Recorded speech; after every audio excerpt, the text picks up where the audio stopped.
அனைவருக்கும் வெற்றி தமிழ் பயிற்சி அகாடமியின் சார்பாக இனிய வணக்கம். இந்த ஷார்ட்ஸில் நம்ம 9th தமிழில் இருக்கக்கூடிய 3 மிக முக்கியமான ஒரு வினாக்கள் பார்க்க போகிறோம்.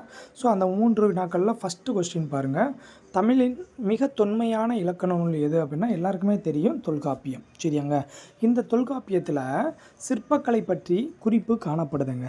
ஸோ அதை எப்படி தெரிஞ்சுக்கலாம் அப்படின்னு பார்த்தீங்க அப்படின்னா, போரில் விழுப்புண்பட்டு இறந்த வீரருக்கு நடுகள் நடப்படுது.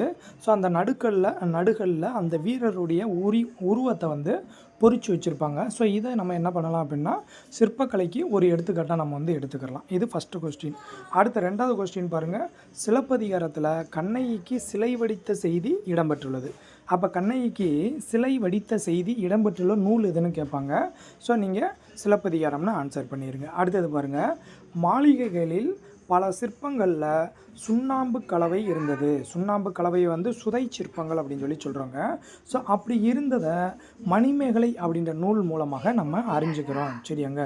ஸோ அப்போ மாளிகையில் பல சிற்பங்களில் சுண்ணாம்பு கலவை இருந்ததை பற்றி கூறக்கூடிய நூல் எது அப்படின்னு சொன்னாங்க அப்படின்னா மணிமேகலைன்னு சொல்கிறோம். மிக முக்கியமான பகுதி. ஸோ நிறைய வினாத்தாளில் இந்த பகுதி இடம்பெற்றிருக்கு. கொஞ்சம் நல்லா பார்த்து வச்சுக்கோங்க.